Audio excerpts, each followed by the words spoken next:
Hey listeners, this is Chuck, the Laudurante from Private Family Banking. Thanks for listening today. You know what? With Private Family Banking, you don't need any new money.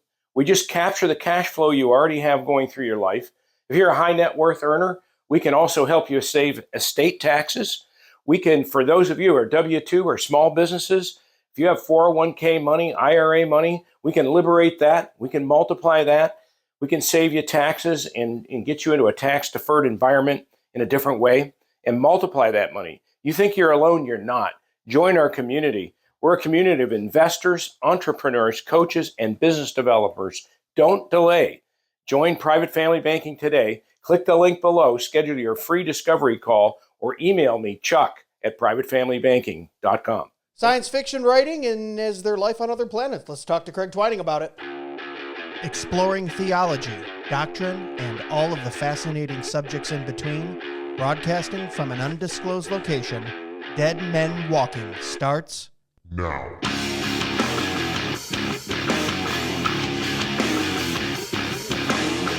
Well, hello. Welcome back to another episode of Dead Men Walking Podcast. I'm your host, Greg Moore. You can find out more about us at DMWpodcast.com. As always, thanks for coming along on the ride.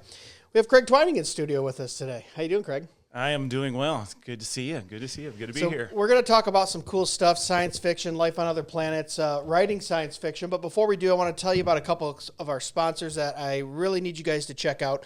You know, if you're a church and you have ever thought about having a conference, Striving for Eternity actually organizes those. They will come to your church, whether large or small, and set up conference topics on stuff like cessationism, social justice, apologetics, creation, signs, the family, and much, much more. And they do it for any size. So the real big thing with Striving for Eternity is even if you're a small church and you kind of want that big conference feel, they can do that for you. So click on the link below and check out Striving for Eternity.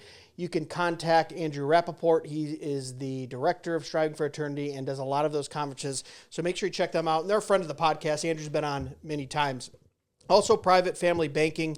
Met this guy at Fight, Laugh, Feast, Chuck, thinks very differently.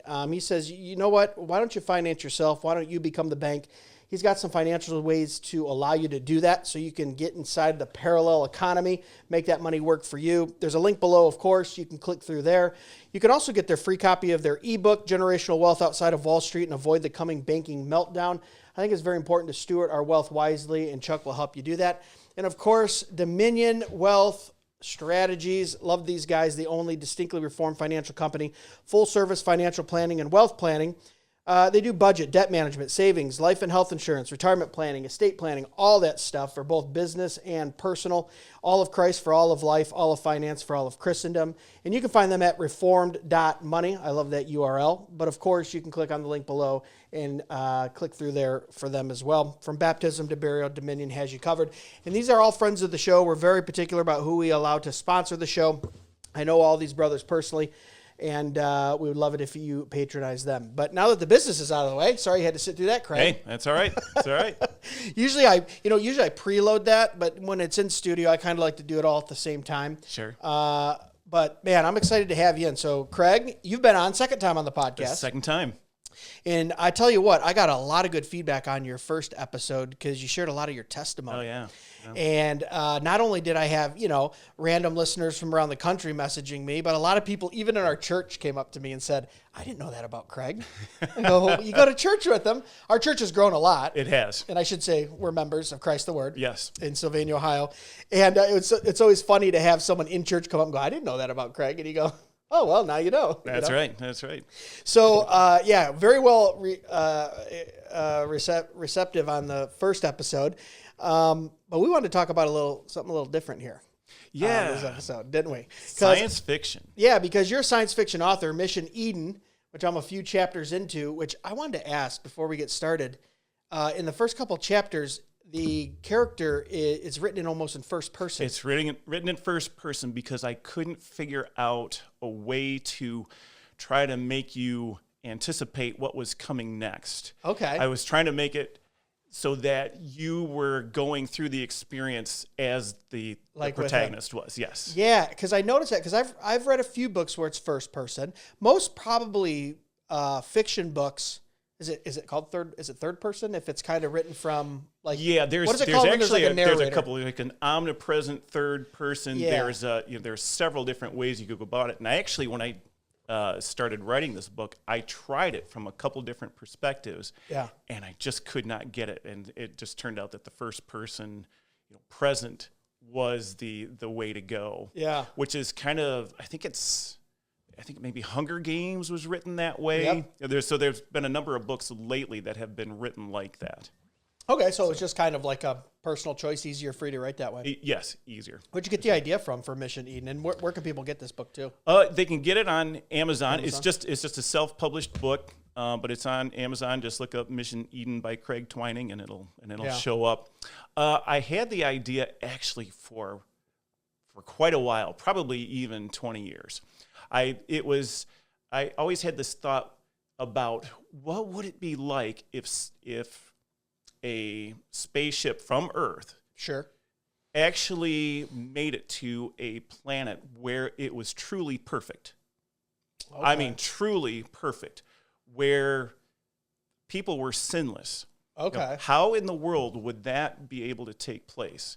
And the thoughts just kept rolling around in my mind, and I never really did anything with it. I just thought, oh, that's an interesting idea. Well, then, of course, you've had my cousin, Carrie Neitz, on, who Sure. is a speculative fiction, sci-fi Christian author. And I was talking with him, and he said, well, just write it. Right. And so it was a process. It took me probably a couple of years because I had that basic premise. Yeah. And then it's like, okay, well, how do you get to that point? And then how would that work? Yeah. Trying to keep the biblical perspective in mind, things like that wickedness can't dwell with righteousness. I mean, if there truly was a perfect society, Right. how could you do that? And just the different ramifications. And then how do you end the story? There is just a lot of things going on. I get writer's block at some point and drop it, but then I finally pushed through it and got it, and I was happy with the results. Yeah, I kind of saw some of those overtones. I just re-listened to C.S. Lewis's Space Trilogy a couple months ago, and there was kind of some. It's not the same premise by far, but it was kind of some hints of when he gets to the planet in the in the first and second book. They're kind of hinting towards, oh well, we don't do that like humans do, and you know what I mean. There's some of that, like in a different world, you can kind of explore what would it be like you said, to either be in a perfect world or sinless world, and it's very interesting. So so it took a couple of years then, or more than a couple of years. Like from idea to publishing. I always like to know this. How long? It was probably a good 2 years, 2 to 2.5 years. And I was my own editor, so right. I would sit there and read it, and I was like, oh, I got to change this. And so I probably edited myself probably 20 times. And then I had other people read the book. And I still remember after getting my author copy and sending it to people, that they'd point out, oh, did you know you did this? I'd be like, I thought this thing was done already, you know? Yeah. And so, but the copy you have there, and it's been finalized now for a few years. Yeah, people don't realize how hard it is to write a good book. And it's a good book. It reads very easily too. Had you ever had any past authorship experience, or did you like English or grammar in high school or college, or where did it come from to write a book?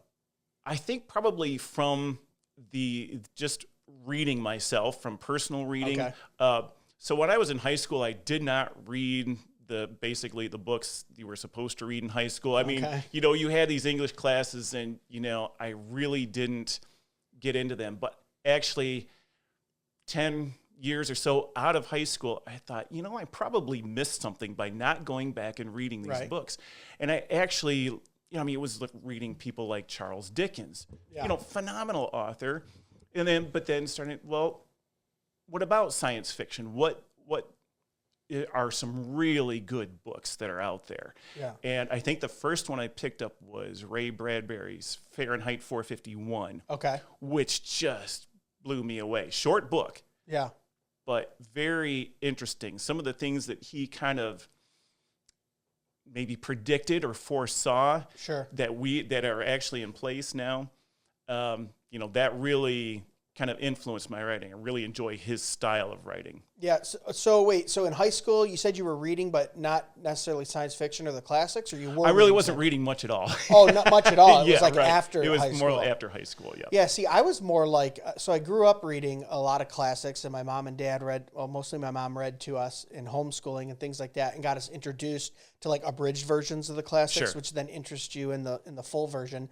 And then sometimes you're disappointed when you're like, oh man, the full version's a lot better. I should have read that first. And, you know, but as a third grader, it's really hard to read the original Pinocchio or Robin Hood. I think sometimes it's a tough read. Oh yeah, sure. But then in high school, I was more like I loved reference stuff. I love quotes, reference. It's almost like if you could get me information in like tight little packets, that's what I gravitated towards. But I was still reading fiction, nonfiction. You know, I always say I did my senior thesis on the buying of Congress. It was a book this big, and my teacher went, "Why that one? Can you just do it on like the Smashing Pumpkins or something that every other 12th grade kid, their favorite band or something?" Sure. But I found that topic very interesting, like the fourth arm with the media and lobbyists and all that stuff, and it was kind of an underbelly. And then really got into fiction probably after high school. Okay. Like 20s was where I started exploring fiction. So I've always been a science fiction fan. Now, actually, in high school, I did end up reading Dune, which just blew me away. But it took me probably 3 or 4 times before I could, I'd read through a few pages and, man, it's like, I just don't get this. Yeah. And then you figure out he's just laid out this completely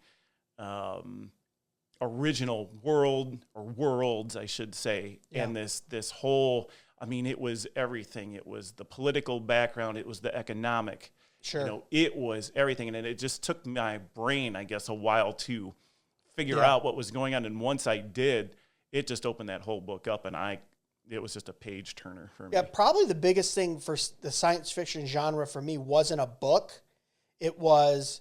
So I was born in 81. Okay. So Star Trek: The Next Generation premiered in 87 to like 93. Mm-hmm. So I was right in that 10 to like 14-year-old range where I would go to my grandmother's. My uncle, who's a few years older than me, was still living at home.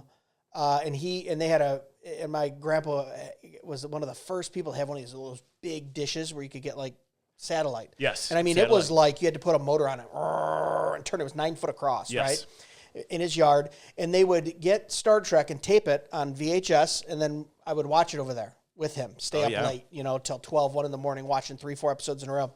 And then from there he goes, and I go, is this the only series? He goes, no, there's another series kind of before your time, So then we went back and watched TOS, the original series. That's what I grew up on. Then right into that, got hooked into DS9, which was the next one, right? So Star Trek was really my first foray into, oh, wow, this whole genre of science fiction, not necessarily a book, but a series. Right.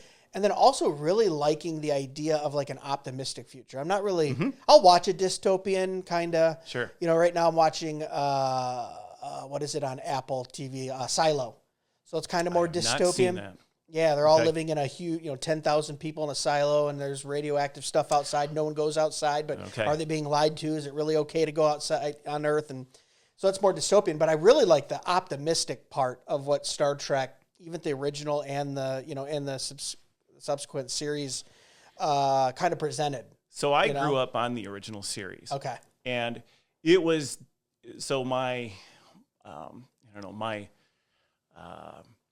like and my fascination with science fiction was actually twofold.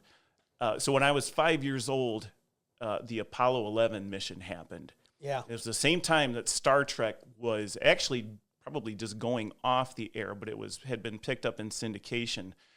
But, I would watch all the reruns. And then when Apollo 11 happened, that was the only television that my mom, she actually sat me down. I was 5 years old, and she said, you need to watch this. That was the only television that I was ever told I had to watch.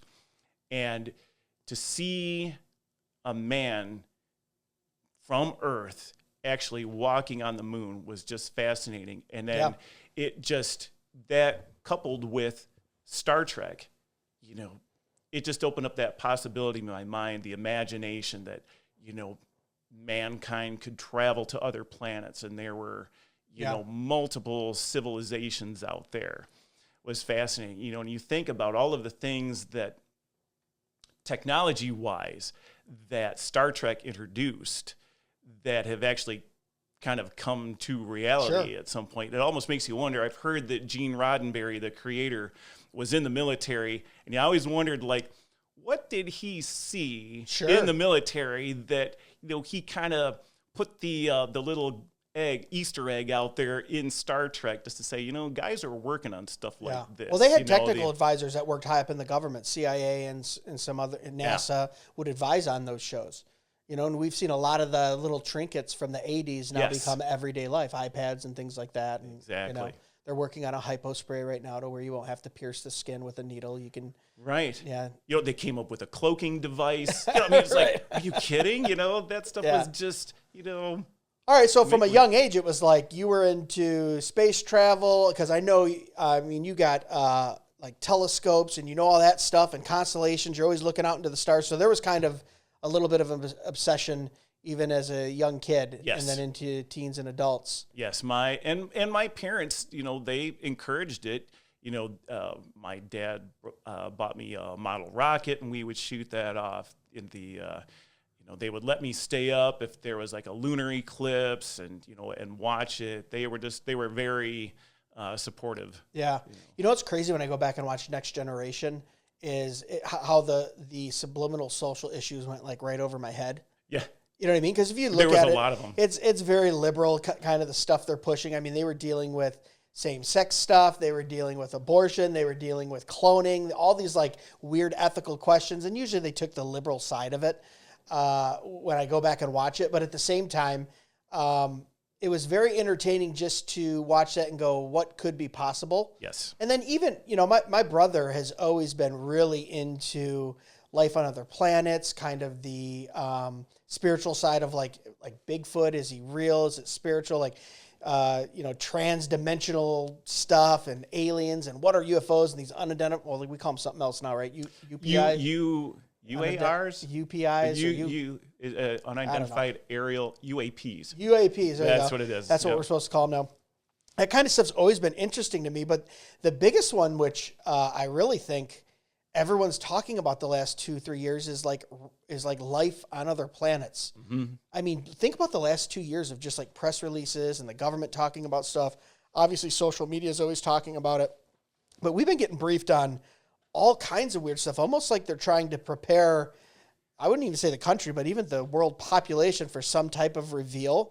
Right. And then I've always said, even as a young kid and thinking about it, like, how does life on other planets align with my biblical worldview and things like that? Like, what are your thoughts on that? Have you ever, I mean, if you're obsessed with that kind of stuff, you know, science fiction and stuff like that, we're both believers, like, where do you land on that? What do you Well, so it's interesting. So you're right. I mean, the last few years, it seems like every astronomical discovery, you know, hey, we found this planet orbiting such and such star, and we believe that it has water. You know, and you know, if you were to ask the scientific community, any planet out there discovered or whatever that might have water would be the, you know, have the building blocks for life. Yeah. You know, and you know, and then you read or hear, you know, these things about things going up in the Antarctic or the, you know, in the Arctic, that there's, you know, weird phenomena that's happening up there, and people taking these trips up there.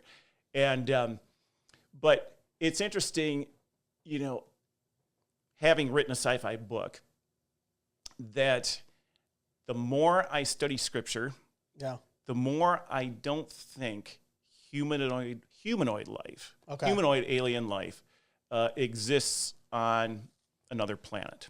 Yeah. And I base that on several things. First of all, in the Genesis account, and in Genesis 1, when God creates the heavens and the earth, that's it. It's the heavens and it's the earth. There's two categories, one and then the other. And so, you know, if you look at the 6-day creation time frame, you know, when God resting on the seventh, but if you look at that, there's really only one day, the fourth day, that God creates the sun, moon, and the stars. Yeah. And what are they created for? They're created for the earth. Yeah. Everything that God created was for the benefit of the earth. Yeah. You know, every other day deals with life on the earth. Yeah. And so, and there are other difficulties from a scriptural standpoint if there were life on other planets. Sure. So we would agree that the fall, Adam's fall, was universal. Yeah. That it affected the entire universe. So if you could imagine that there was life on another planet, Yeah. and it was going along perfectly fine, and then all of a sudden Adam falls on this planet. Right. What Doesn't affect happens? them. Well, then it should have a universal effect. So you can imagine, an alien walking around, and all of a sudden, bloom, he gets this murderous impulse to go kill his fellow alien. And he's like, where did that come from? Right. Because up until that time, it would have been perfect. Yeah. But then Adam's fall, and so then you also have to think, if that's the case, if Adam's sin then affected the entire universe, and if there were other beings out there, then what would Christ's sacrifice do for them? Hebrews tells us that Christ had to be made like his brothers. Sure. So he was made like us. Yeah. He wasn't made like, a being that would encompass multiple civilizations. He had to be made human. Right. He wasn't made Vulcan, or he wasn't made human, and then he had to be made Vulcan, and then he had to be made Romulan, and then he had to be made Klingon. It was human and human only. So that would also limit, the human race to those who were being saved. If there were other populations out there of alien beings, by logic, then they would be condemned to hell. I kind of feel like there is a big push by the secular community to want to have some type of other life out there, because they're always framing things like, oh, there could have been water there. We think there's water there. It's like, we have not discovered in the little parts of the universe that we've even looked, we haven't discovered water anywhere. No. It's just a bunch of theories. Well, I think Mars had water at one time. Really? I mean, we can't even go back to the moon because supposedly you can't get through the Van Allen radiation belt. Like, what? You know what I mean? You went to the moon on the Game Boy technology, and now you're going to tell me what happened 10 billion years ago on Mars, right? Exactly. But also, so they're always pushing towards that. And then I can't remember the guy's name, but he was talking about, and he's a secular physicist, but he said just the mere numbers of if we truly believe the Earth is 14 billion, or the universe is 14 billion years old, and I would dispute that number, but going off what he's saying we should have had someone here by now. Just if there was intelligent life out there, it's the time travel problem, right? That's why they think you can't travel back in time, because someone would have at some point, because you have an infinite future. Right. So you could, if you can travel back in time, we should have, you could pick any time to travel back to. We should have seen that by now. And he was saying that there couldn't be other life just because of the sheer numbers of, there's so many planets and galaxies, times the time that it takes. We should have seen something by now. And we can't rely on us looking. I think someone said, I heard an example, and this kind of puts it into perspective. If the observable universe was the oceans on the Earth, just think of all the water, how deep it is, miles and miles deep, trillions of gallons. If that represented the seeable universe, we've looked at about a hot tub. We've taken out a hot tub and put it on land, and that's what we've looked at in the universe. So I'm not saying it's not a big place, but it's also really. Do you ever think about like how they say the universe is still expanding? Yeah. And you go, well, what the heck's on the other side of the universe? Right. What's on the other side of nothing? What does it mean when the Bible says that God stretched out the heavens? It seems like they are still being stretched. Yeah. It's very interesting. I talked to Dr. Hugh Ross, he's old Earth, but he's not evolutionary. He believes in a 6-day creation, but he thinks each day was about 1.5 billion years. He had a very interesting perspective on that too. That basically the 6 days of God working is him being active in the universe, in reality, and then the 7th day resting is, we're in the 7th day right now, and that's him putting all natural law, physics, thermodynamics in motion. and going, okay, I've created this reality. Now it runs like a finely tuned clock. It was just a fun thought experiment. So I actually disagree with Hugh Ross. I think that my opinion is that the literal 6-day creation is the way to take it, because I think that's the way the Bible actually puts it. Even when God gives the 10 Commandments to the Israelites, he said, you will rest on the 6th day, because on the 6th day, God rested, or on the 7th day. I agree with you. But, if you think, it's just a very, I know a lot of people have a lot of different, opinions out there. But I do think from a scriptural perspective that probably holds the most water. And quite honestly, God didn't need even 6 days to do it. He could have done it in 6 seconds, if he wanted to.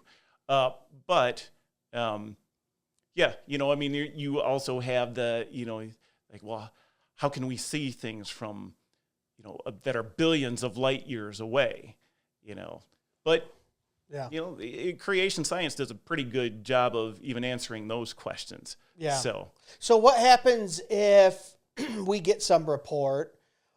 So I think you and I both agree. I don't think either that there's some type of humanoid, carbon-based life out there.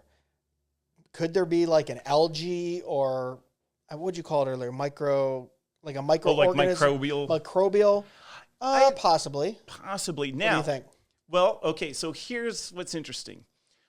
Just because I don't believe necessarily that there's humanoid life doesn't mean I don't believe there aren't other some type of beings. Heavenly beings. So we know from Scripture that Satan is the prince of the power of the air. Sure. And we know that there are spiritual forces of wickedness in the heavenly places. Mm-hmm. So how does that play out? Well, it's within our biblical canon that angels came to earth. Right. And we had half angel, half man. We had all these weird things going on pre-flood. You look at the Nephilim in Genesis 6, and it's like, I know that there are some camps that holds that they were, I'm trying to remember, is it the sons of Cain and the daughters of Seth? Like they hold it, it's human. But there are, to me, and this is personal opinion, I don't think that answers a number of there are some difficulties with holding to that view.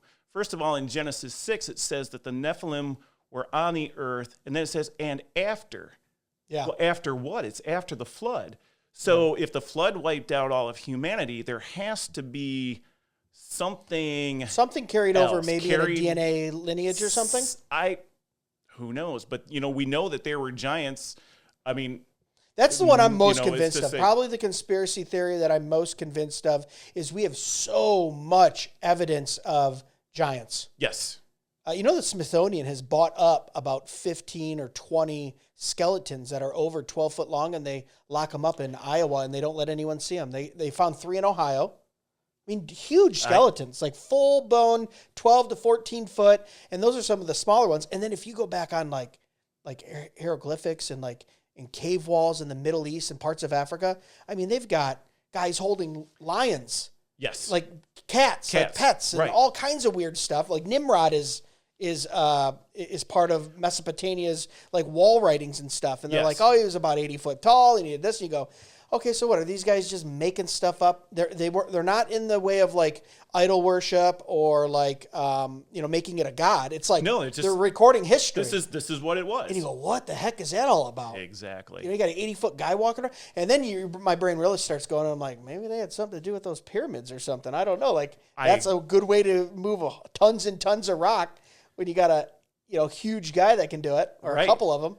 And it's funny because I enjoy listening to some of the Haunted Cosmos episodes, and those guys do a pretty good job of researching the things that they do. They really put a lot of time and effort into it. And they had something on recently. It was the pyramids, and I wish I could remember. It was some structure.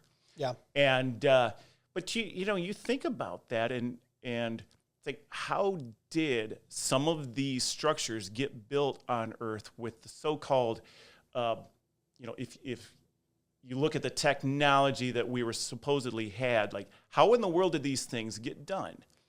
And we know, what is it, in South America that there are these areas of land that actually, seen from the air, have huge depictions of animals and insects on them. Oh, really? In the Amazon rainforest? It's in South America somewhere. America. But yeah, if you were to fly over aerial, there's like this land that's carved out that it looks like a spider. Okay. It truly so you'd is have, so a basically picture, what you're saying is you have to be from up there. From far up. Yes. To see it, it's like, who was up in the air back then? Exactly. We didn't have planes. We didn't have this technology. We didn't have that stuff. Right. But yeah, there's a lot of fascinating things. The only reason I brought that up is because that's kind of where my brain is with like life on other planets too. I don't know if there's humanoid life, and you start talking about this, but then you say that doesn't mean there couldn't be other beings. Well, I think I know what you're saying, but explain to me what you say by there could be other beings. Are you saying angelic beings, like spiritual, transdimensional? What are your thoughts on? And this is all just opinion, but yeah, it's opinion. It's fun to talk about. My opinion is that they are demonic beings. Sure. Yeah. That they're demonic for one thing. So wait, when you say beings, though, how are we defining beings? Are we saying spiritual? They have a physical body? So if they are fallen angels, if they are demonic, they must be at least humanoid in appearance, I would think. Okay, yeah. We don't know. The funny thing is we don't know what angels look like, right? Sure. But when Ezekiel tells us a little bit, and it's not what Michelangelo painted. Right, exactly. They're terrifying looking. So you've got what Ezekiel has, but then you also have, in the book of Acts, it's funny when the angel raps on Peter. He's in the jail, and he tells him, get up and get out, and the door is open. And then he goes to, is it Rhoda's house or something? He knocks on the door, and the servant girl's like, she's overjoyed, and she runs back and says, Peter's here. And they all tell her, well, it must be his angel. So there must be some kind of humanoid appearance that people know. So, Also, too, in that story, what I always pick up on is notice how the angel helps them manipulate time and space. Exactly. No one wakes up, walk through the bars and the jail. Right. Like there's this weird thing, because I have a theory, too, where, for Christ, he did miracles, but for him, it was just natural. Like if you are the creator of this reality, it's very easy to walk through a wall. I mean, heck, we can put particles through walls right now, and we've transported a particle of an atom 80 feet. So we're in the infancy of trying to become godlike, right? That's what technology is really trying to do. But on top of that, you look at things like angels and Christ, and you go, yeah, if you're the creator of this reality, creator of the physics of how it works, creator of all these laws of nature, yeah, it wouldn't be too hard to be able to go, maybe there's a variant shift in the way, with your molecules to be able to walk through solids and things like that. Right. It was just natural for God. You sit there and you think, how is it that an angel can appear? Right. And then disappear? Yeah. And yet, you have accounts of angels, when the angels approached, and I think the Lord God was with them when they approached Abraham. Yeah. And Abraham says, well, here, let me make you some food. And says, okay. So the natural assumption is they ate. Sure. And we know Jesus ate in his glorified body. Yeah. So I don't know what you would call that, interdimensional or where there's an ability, I guess, to take. I think that's it's something we don't know. That's a popular phrase that people are using a lot now. I mean, years ago we would just call it spiritual. Spiritual. But I think there has to be some type of crossover from the spiritual to the physical. I don't know if it's a physical opening or portal, but we obviously understand, and I think it's biblical, that the spiritual, although we are spirit and physical, but the spiritual to come into the physical, they're crossing something over, right? Right. I can't just send a rocket ship up, and if I go high enough, I eventually get to heaven. Right. You know what I mean? And that's not to say the word heavens in Genesis isn't talking about the heaven we think about.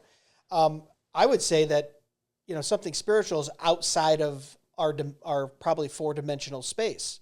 Right. You mean the quantum mechanics? What was that chip that Google just came out with? And they said, we did all these quantum computing experiments, and I think we were in like the 8th parallel universe by the, and you go, what? And it just blows your mind. Yes. But we're at this weird place in time too, to where technology is getting to a spot to where and this is where I think part of my end times eschatology and just the human race in general, we are going to start putting our trust more and more in that technology and go, well, the quantum computer said, AI found, we see this thing flying, or we see it with our eyes and on video, we see this thing flying around and disappearing. Oh, well, the Bible isn't true. Or the Bible, it takes second seat to that. And I would just say, so far, the Bible has a 100% track record of proving science right. And I could do it for 50 different things. One of my favorite is in Job 38, when God asked Job, did you go down to the deeps of the ocean and see the springs? Did you put them there? Yeah. Because I did. And atheists and secularists loved making fun of scientists that believed that for years. What are you talking about? There's no freshwater springs at the bottom of the ocean. One's freshwater, one's saltwater. Well, they send down an unmanned, probe in the 70s. And then like early 83, they went, holy cow, there's all these freshwater rivers at the bottom of the ocean. And somehow the saltwater and the freshwater does not mix. It empties out. And one half of the cave is producing fresh water and the other half salt water. They can't figure it out. And you go, oh, well, God told Job about it 6,000 years ago. 6,000 years ago. Or whatever it was. I mean, a long time ago. Job's probably the oldest book in the Bible. But there's these things, fact after fact after fact. Even when you start talking about we're talking about atoms and what can be seen and not seen, and Paul talking about faith as things hope not seen, and there's life in the blood. And you go, yeah, I know he's talking about the atonement of blood, but then now we've figured out there's so many things in your blood. That's right. It's just crazy. Or God saying, sins are passed down to the third and fourth generation from father to father. And they just found, when they finished the genome in the late 90s, they found, there's this stuff in our DNA, and they just named it junk DNA. Right. We don't know what it does. DNA, yes. Well, come to find out, 2005 or 6, whatever it was, 10 years after they finished the genome, they're doing some studies, and they go, that holds all of alcoholism, disease, disformities, and that junk DNA drops after the fourth generation. And you go, so he's saying there's sins that are passed down to the third and fourth generation, and now we've got this junk DNA that essentially, I don't want to say passes down a sin, but it's a deformity or it's alcohol, it's like these propensities, and it drops off at the third or fourth generation. I don't know if that's a coincidence. So I look at the Bible and I go, I think I can find things in the Bible too that if it were to come out, we've got this. 5 years ago, you got the Pope saying we'd baptize aliens if they came to Earth. That's insane, right? Like, why is the Pope talking like that? Right. Makes you think. So, yeah, why would he say that? Yeah, my point is, though, I think there's things in the Bible from a principle, right? We're not going to go to the Bible and see, there's, aliens will come to Earth in 2050, right? But I think there's things in the Bible that would show that they are spiritual. Yes. And that we're fighting some type of spiritual battle with those. Most definitely. Yeah. Most definitely. Is that kind of where you land on it? I'm saying if something were to... is pretty much where I land on, and it wouldn't surprise me that, going back to what you were talking about, the things that we've been hearing about life on other planets, we've also seemed to have a resurgence in the number of these UAP sightings. Yeah. These jets that are tracking these things, and, they're going phenomenal speeds, and they're just doing these aerobatic tricks that, and then they're gone. I mean, they just, and you think, well, we know the military holds on to its secrets pretty well, but, what else is out there? I think it's twofold. I think, one, it's a good cover story to say, if you're an ultra top secret, and there's a level above the president, above the executive too. Yeah. And I think I saw, who was that? Was that Gerald Ford? He just passed away, but it was one of the ex-presidents. Maybe it was Bush or Gerald Ford, one of them, that basically said, how does it feel to be the most powerful man on earth? And he goes, and he was the president at the time, he goes, I don't know, I got to go ask him. There's even things that the president isn't allowed to know. And you go, that seems weird. But my whole point, what were we just talking about? I lost my train of thought. Just UAPs. The UAPs. I think, one, if you're super secret elite part of any government, it's a great cover story to go, they're not ours, and no, maybe it's from another, right? So it could be that. Yeah. So that allows you to keep operating without them going, it's us, you got us, and we're working on this great technology. You allow other countries to go, maybe it isn't them. But at the same time, I don't know, you go back to like biblical history, you go back to Jewish history, the Samaritans, all these old ancient societies, and they talk about technological stuff going on that seems very similar. Like you even said, why do we have things that we can see that only can be seen from 1,000 feet or 1,000 miles in the air? Right. What was so I don't know. I see technology at the beginning of civilization and now. I think it's a distraction to become more godlike. That's the ultimate. I totally agree. And if you think that people look at the thousands of years ago and they're just how crude and basic scientists or anthropologists think that tools are, and yet that doesn't explain how we get some of the structures that we have. Yeah. You just have to look at it and go, there's no way. And so did these beings or whatever, did they have enough of a knowledge that they gave man a technology that helped him to do these things? Yeah. And if you look at it, so the structures like the pyramids and these other things, Machu Picchu and down in South America, these fantastic structures were created. What were they created for? Most of it seems to be for the worship of something other than God. Yeah. It's a demonic worship is what it is. That's worship, what they were created for. And so you wonder, it's like, did these demons give them the technology to do this because they wanted to be worshipped? That's what I think too. So this is what I don't get from a Bible standpoint. What do you think about this? So you had Nephilim and you had these types pre-flood, right? And they were coming down. Angels were entering into.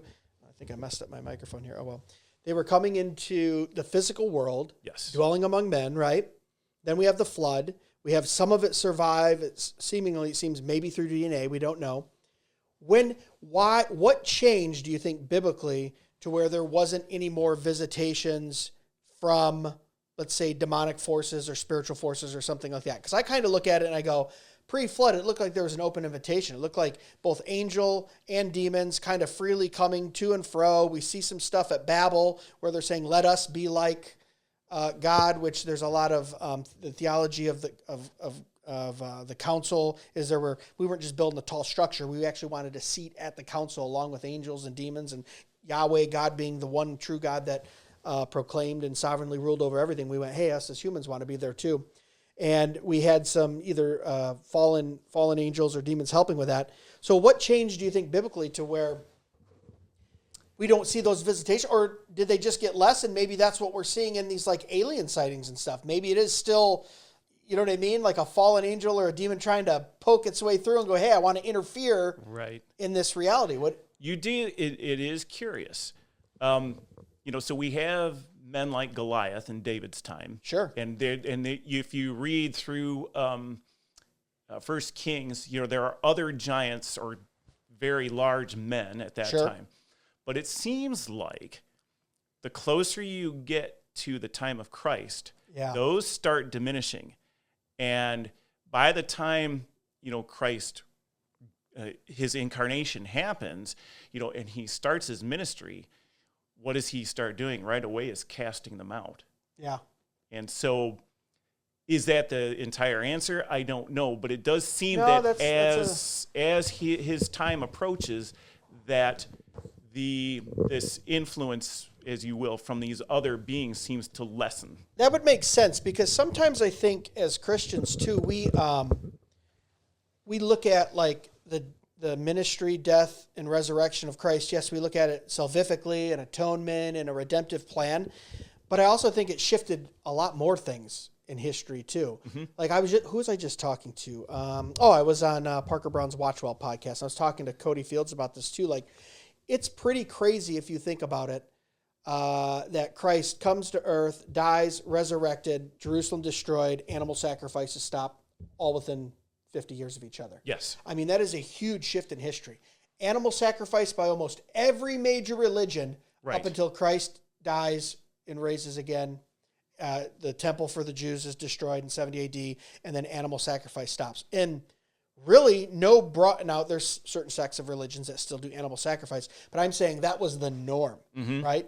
So Christ changed something on earth in the physical, the spiritual, to where we changed even the way that they sacrifice. Now, I still think we have child sacrifice to this day. We do it through abortion and other things. But my point being is the religious way to do that almost stopped in an instant. And you go, well, that's, that lends me to my kind of amillennialism eschatology as well, too. Like, I think there was a bigger thing there than Christ just dying and rising again, which is the biggest thing. But it also, it initiated maybe some type of temperament on Satan and his ability to be able to rule. Demonic oppression went down for years and years and years and centuries. We had witch trials. We had this little spouts of stuff. Right. But it was very prevalent. Like, if you look at ancient texts, it was like every other guy had some type of, possession, or he was nuts or crazy.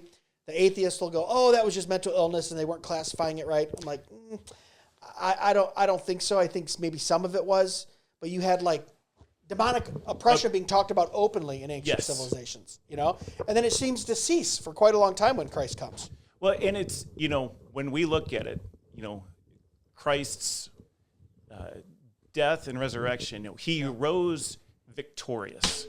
And, it was a victory over sin and death, but it was also victory over Satan, his minions. It's a complete victory. And there's probably, that's a hard thing to try to encapsulate as to what all that victory. I'm just saying we are going to be hard-pressed as Christians, too, going forward, especially with the news jumping on board, a lot of your conspiracy guys, a lot of your alternative media. I mean, they're wanting some type of spiritual being or alien or something like that. And then I always wonder if that's going to be part of like a great falling away, too, where people, maybe they see something that convinces their eyes, their ears, right, their senses, and they go, oh, this has got to be real. So everything the Bible said is a lie. We're not the only ones in the universe. Like, the secularist loves that idea of us not being the apple of God's eye. Right. And that's, so if we go back to science fiction for a second, right, that's one of the things, there are some things that science fiction gets right, and there are some things that science fiction gets wrong. One of the big things they get wrong is that man isn't special. Man is actually a lot of times portrayed as a more primitive species, and that these other beings are greater and more advanced. So that would be, if there were, if somehow an alien ship landed, that would just give, all kinds of ammunition to, an evolutionary opinion that, well, see, we aren't special. We aren't the only beings that, have intelligence. And, so I think that's a very, I have a tendency to kind of lean that way, or at least wonder if something like that isn't going to happen. So my thought is, let's say you see something like that, and I don't know, it looks like an out of this world spaceship, or, some type of craft, or some type of humanoid-looking being that looks out, out of this world.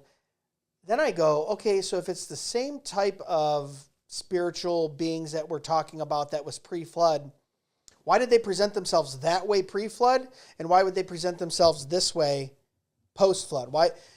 My point is was there alien ships flying around, 6, 8, 10,000 years ago? Or no? Or was it just they were giant, they had special knowledge, because there's a quote by Tertullian, and it's kind of like this, and he says, demons, which are rulers of this air with the adversary, demons can't look into the future. They don't. They're in that. Only God can do that. Yep. But they can. He goes. But they can fly up to great heights and see a storm coming from miles off, and then fly down and then predict that future to you. Oh, there's going to be a storm tomorrow.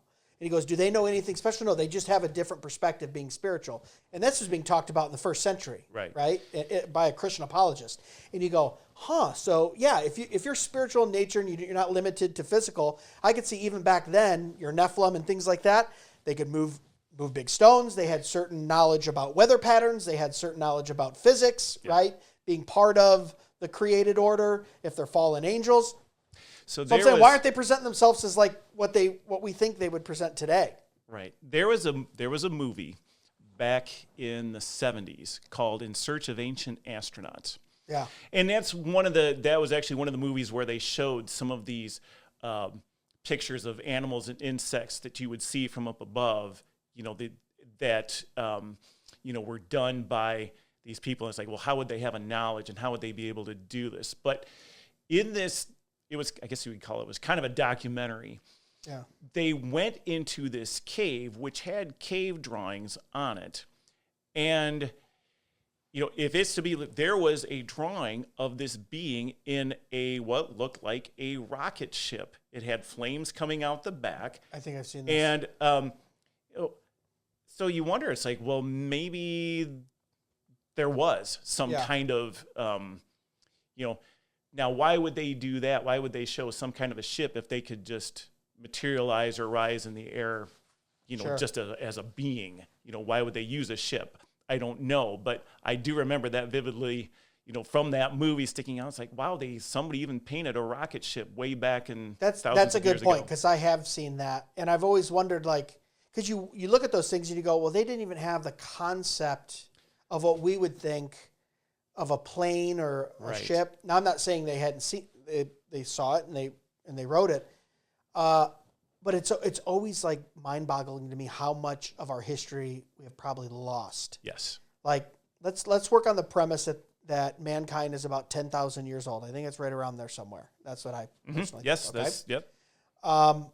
If that's the case, 40% of our history is not written down. We really don't have anything that we can even verify being written until about 5,000 or 6,000 years ago. Right. That's crazy. I know. Now, we lost 4,000 years to the young Earth creationists. To the secularist or to the evolutionist, you're saying man has been around for sometimes millions of years. Yeah. Couple 100,000 for what they say we're walking upright, and you're telling me we've only got 4,000, 5,000 years of 200,000, right? So I think their case gets even worse. Yes. And you go, we have all kinds of history that we just don't have, right? Right. And I really look to the Bible and I believe in the sufficiency of Scripture, and I go, well, anything I need to know about that, the Lord included it, and anything He did. It's fun to talk about all these things, right? And none of these things are really canonical right? But at the same time, it's like I don't necessarily build a doctrine off of it. No. I probably don't obsess about it that much because I go, if the Lord wanted me to know more about the Nephilim or aliens or trans-dimensional traveling, it would have been included in the Word, right? But at the same time, we can't deny that there's these crazy things that go on in this world that God created. Exactly. How do you some of these things truly are just unexplained from a naturalistic, standpoint. They really are. And, sufficiency of Scripture, and God is sovereign over everything. And what He's told us in His Word is enough for us. And so it's, So let me ask you. Oh, go ahead. I was just saying. So this is for the things that I look at and think about. It is speculation on my part in some of these outside of Scripture. It's like, well, this could be. Is it that way? I don't know.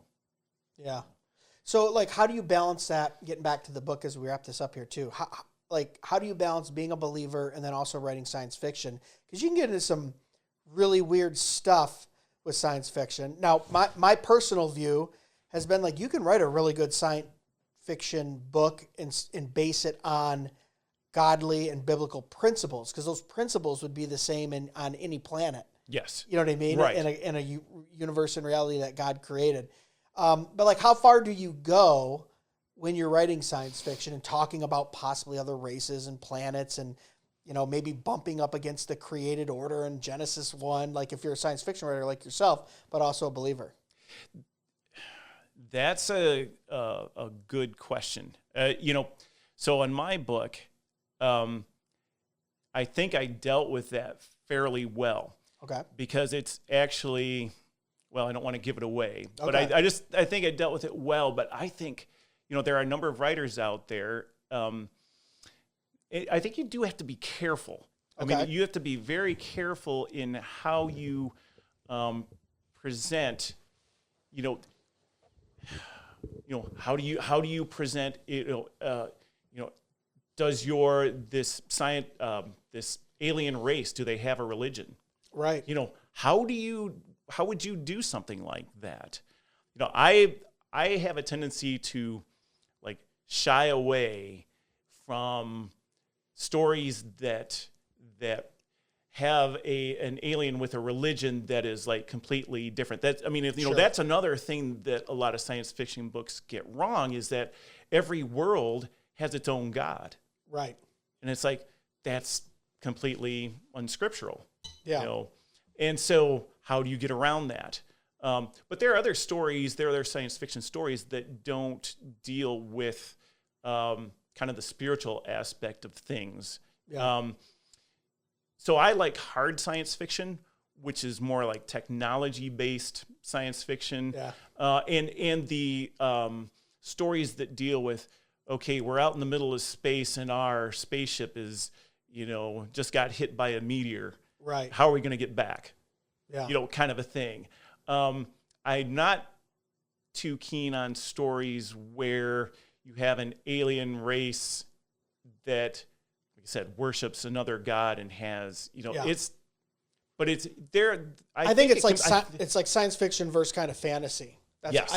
I mean, I know of Star Wars, but I never really got into Star Wars. And I remember my uncle, the one I'd watch Star Trek with when I was younger, he always said, Star Wars is fantasy. Star Trek, everything in this, and because he's a lead engineer at Ford now. Okay. He goes, everything in Star Trek could theoretically be true. It's true, yeah. Based on scientific principles, thermodynamics, physics. He's like, it might be a stretch and it could be out there, but technically we could do it if we could get to that technology. Yes. And as a little kid, I remember going, oh yeah, and I kind of like that idea, like you, maybe nerded out a little bit over the technical part of it, right? Even like when you look at transporters, we're dealing with that stuff right now. Yes. Can we take it down to the atomic level, transport it, put it back together? Right. That's literally what, now we've got, like I said, one atom of one apple, 2 feet, but they're working on it. They're working on it. It's right. That's right. It's based on something. Yeah.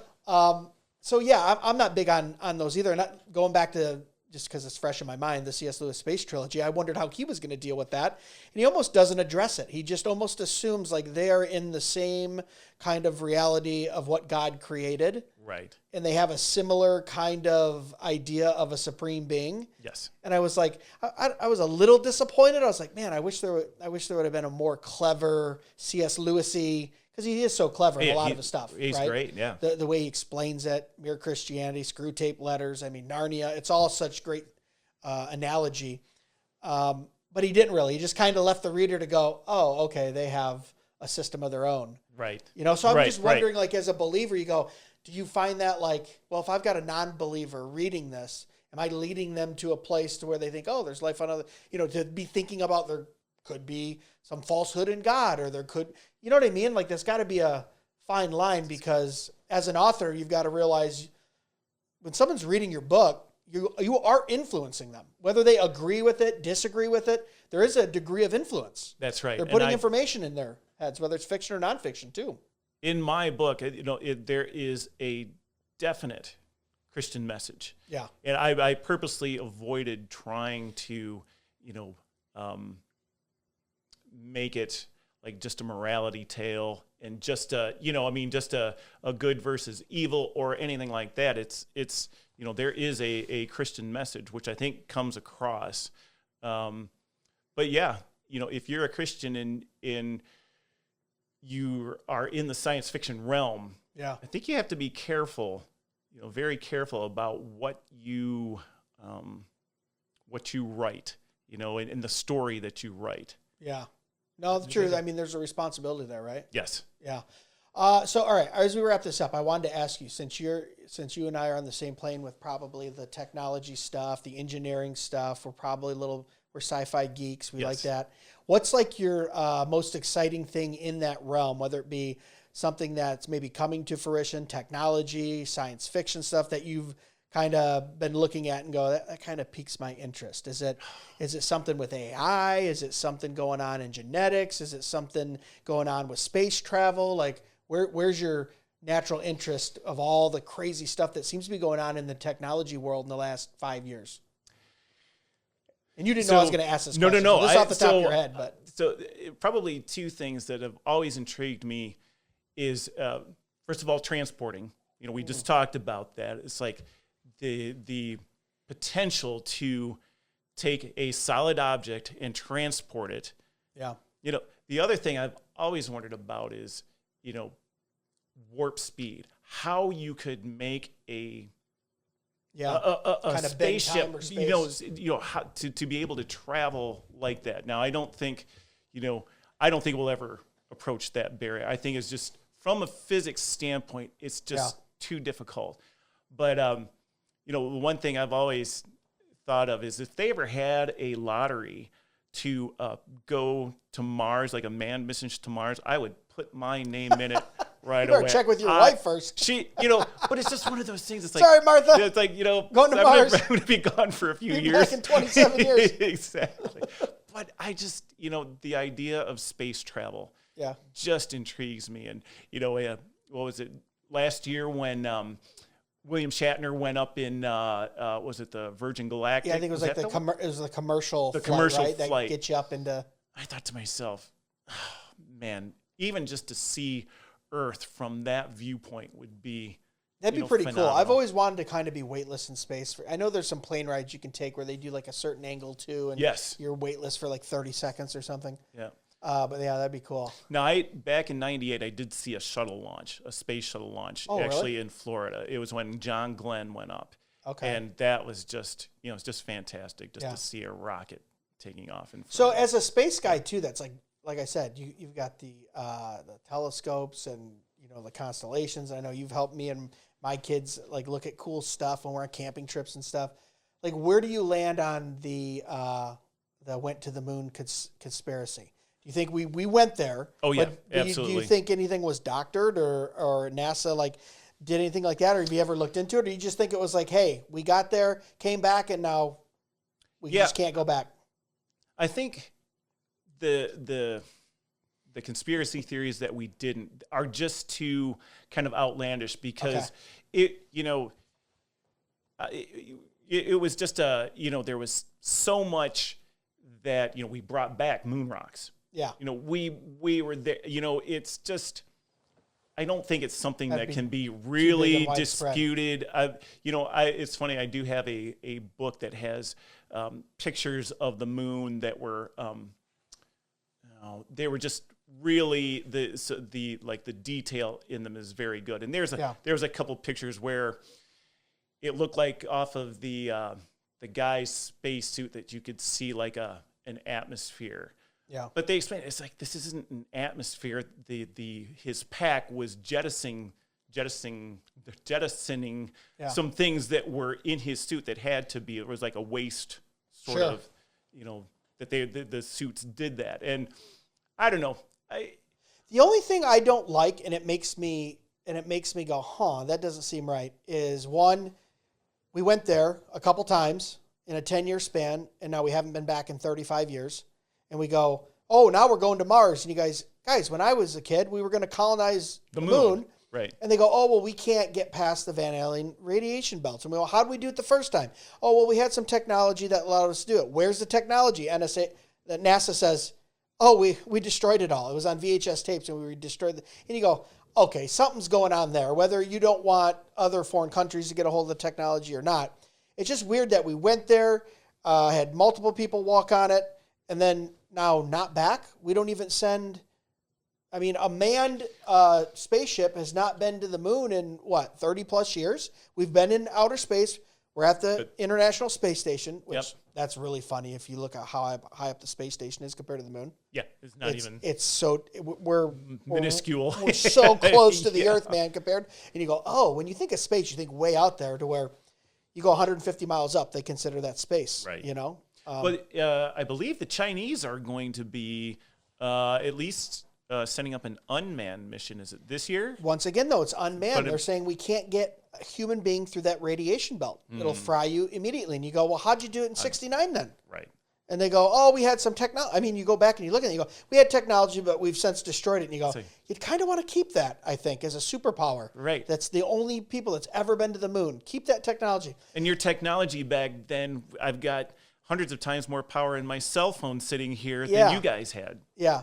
So I don't know. I think we went to the moon, but I'm just saying, I think there's other stuff going on too, to where, you know, like we talked at the top of the show, the president not only doesn't know anything, but there's probably an elite group of people that make some big decisions that benefit another group of elite people to say, maybe it's not in our best interest to go to the moon now. Maybe it's our best interest to put a plan, let an Elon Musk do a 30-year plan to go to Mars, because that keeps them distracted on Mars for the next 30 years. And we're not using government funds. We can let some private guy do it, and Yeah. So Well, I don't. mean, It's a, Yeah, he's private, but remember he also got $1 billion in government That's loans true. backed by the CIA. That's how he started Tesla. So he's got his government connections. He's paid them all back though. So Elon has paid them all back. But it's always funny, even the billionaires in this country, if you go back far enough, you see where kind of intergovernmental agencies get involved. Even you look at Jeff Bezos. I mean, where do you think all of the cloud storage for the CIA on Amazon servers? Right. In 1998, before cloud was even a thing. And you go, that's odd. Why were they invested in this Jeff Bezos guy in 1998 when his company was only 6 years old? He was still selling books. Right. Or no, maybe it was 2008. I'm sorry. I'm 10 years later. But still not what it is today, And you just go, it's kind of funny how people in power will try to control. Oh, yes. I don't know how we got off on this. Nope. But that's part of sci-fi too, right? Man, you read a good sci-fi book, there's all that kind of stuff too. But you got anything else for us, Craig? So we got Mission Eden, Craig Twining. Go buy it on Amazon. It's a great book. But what else do you have for us, Craig? Before we get I am working on a sequel. Oh, really? It's more Earth-based, but still technology in there, but a little more relationship-based. I hope to get it out maybe this year. I've actually have to go back and rewrite something because I wanted to make it a little bit different, and I've got a couple more ideas, but I'm chugging along. It took me decades on this one. Hopefully it won't be as long in the second one. Well, it's kind of like, what did they say about bands? You have your lifetime to write your first album, and you have 2 years to write your second. That's right. So you take as long as you want on this one, but we want you to get that second one out so we can read it. Exactly. All right, cool, Craig. Thanks for being here, man. Sure thing. Appreciate it. Hey, guys, thanks for watching another episode of Dead Men Walking Podcast. As always, you can find out more about us at DMWpodcast.com. You can check out our site, get some snarky merch, get your Wine 'em, Dine 'em, Romans 9 'em mug there, or the one that Craig is drinking out of there. And remember, the chief end of man is to glorify God and enjoy him forever. God bless. Be sure to check us out at DMWpodcast.com, where you can purchase the best and snarkiest merch on the internet, support the show, and leave us a review or message. Dead Men Walking can be found on Facebook, Instagram, and YouTube at Dead Men Walking Podcast, and on Twitter X at Real DMW Podcast. The Dead Men Walking Podcast is part of the Fight Laugh Feast Network. For exclusive show content, be sure to download the Pub TV app and become a member. If you're a business that needs to reach hundreds of thousands of potential customers in your demographic, podcast advertising might be for you. Send all inquiries to deadmenwalkingpodcast@gmail.com. None your biscuit.